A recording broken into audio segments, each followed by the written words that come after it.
Hey everybody, this is Brian Entin with NewsNation. We just got here to Centerville, Texas, which is about halfway between Houston and Dallas. It's not really an easy place to get to. It's kind of in the middle of nowhere, but we are here. If you've been following this story, this really disturbing story over the last couple of weeks that's taken a just terrifying turn over the last day.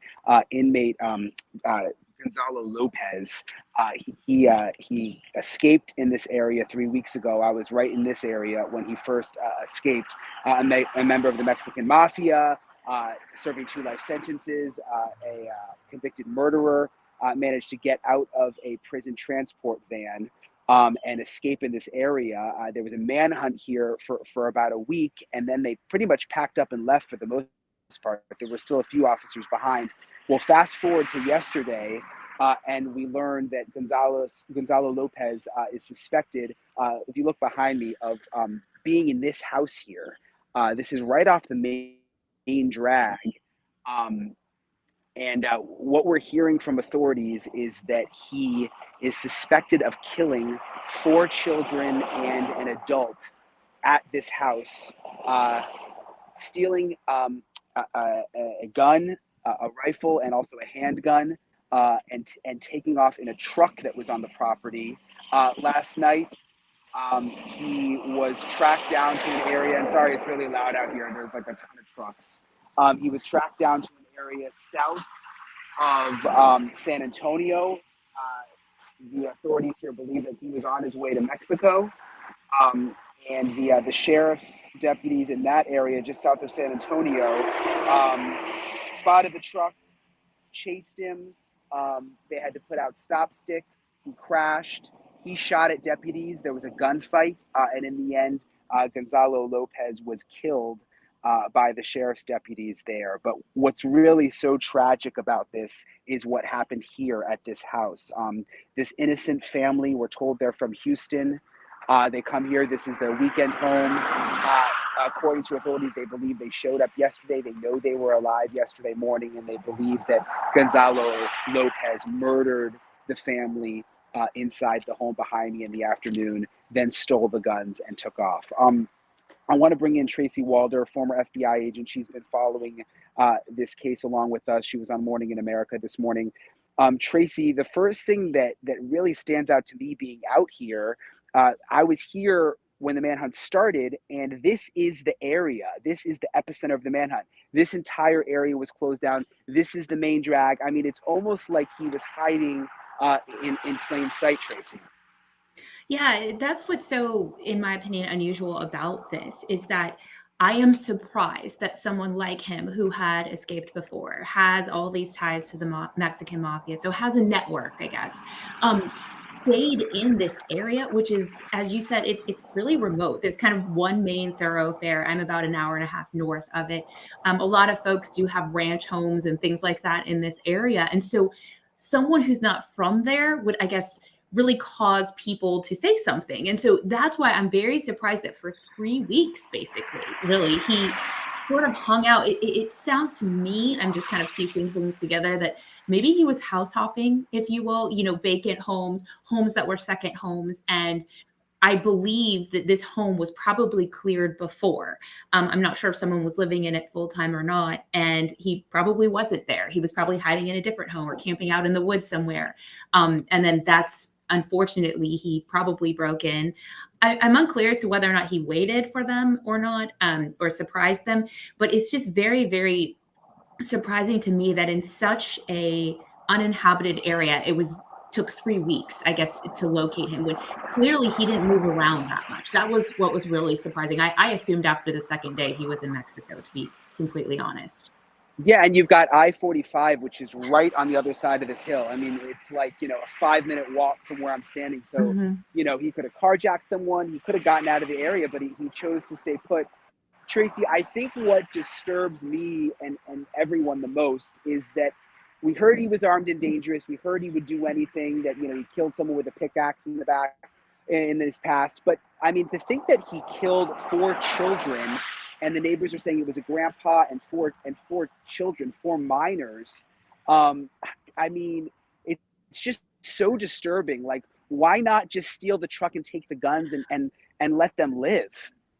So that's actually a great question. I think that really boils down to, and I hate to sort of pinhole this, but I did a lot of work with the Mexican mafia when I was an FBI agent in Southern California, because really that's kind of where they originated, and it's where their numbers are the largest. And they are incredibly violent. They're not interested in maiming and hurting. They kill. That's what they do. They kill from prison.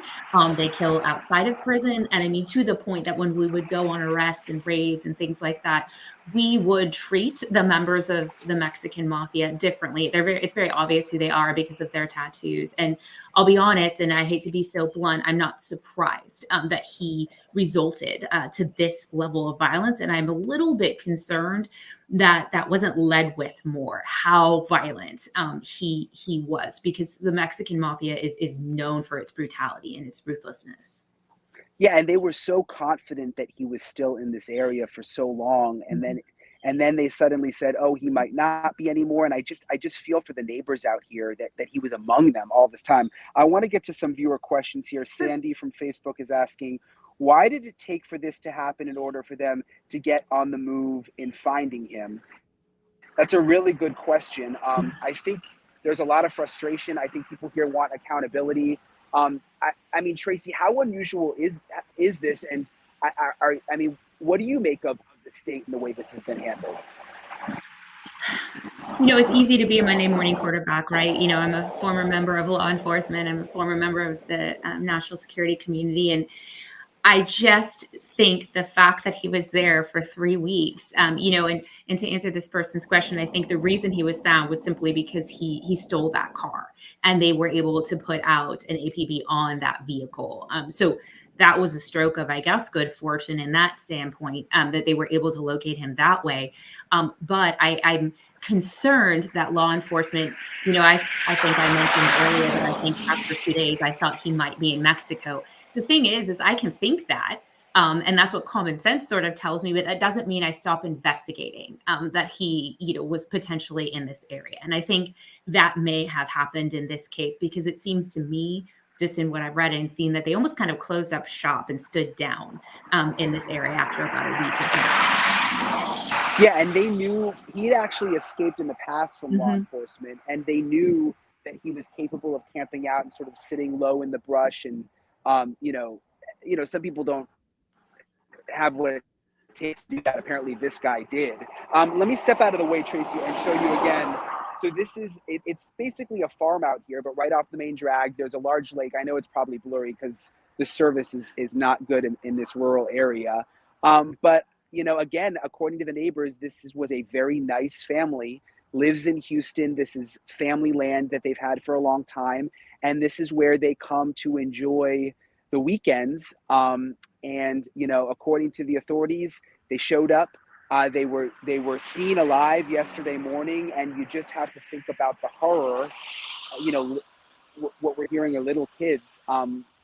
What must have gone down here right off the main drag here when they realized that Gonzalo Lopez um, was was here at the property, Tracy. I mean, it's again, I just keep going back to the fact of, I mean, you mentioned it, Mexican mafia. This is what they do, but the fact that he's now suspected of killing young kids, it's just so disturbing. I know, and I'm sorry that if that sounded heartless in any way. I think I just want everyone to have an understanding of really how ruthless the Mexican mafia was. And I'm actually not surprised that this house isn't set all that far back off of the road. That's actually really typical here. A lot of folks that have family land, ranches, things like that, the land was there first, and then the roads are kind of made around them. So it's highly accessible. My guess is he probably didn't enter from that main road. He probably entered, as you said before, he's kind of a survivalist in a way.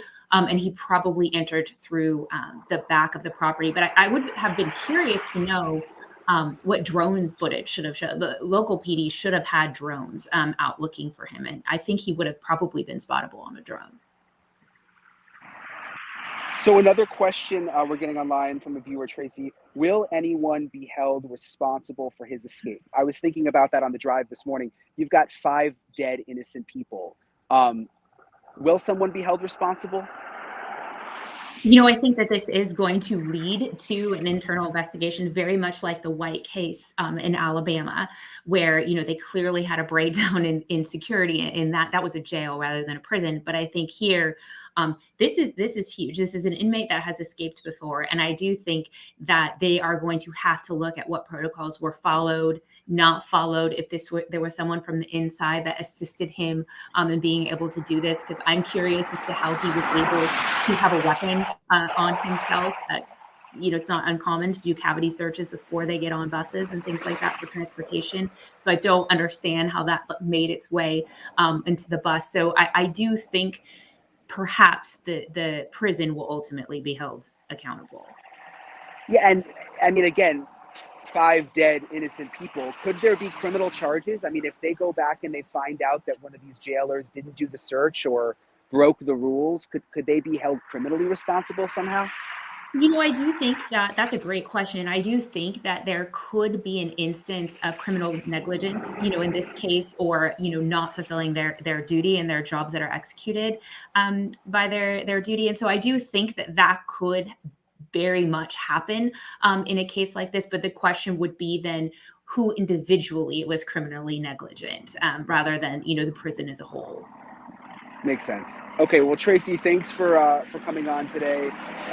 Sorry again, the trucks go through here; it's super loud.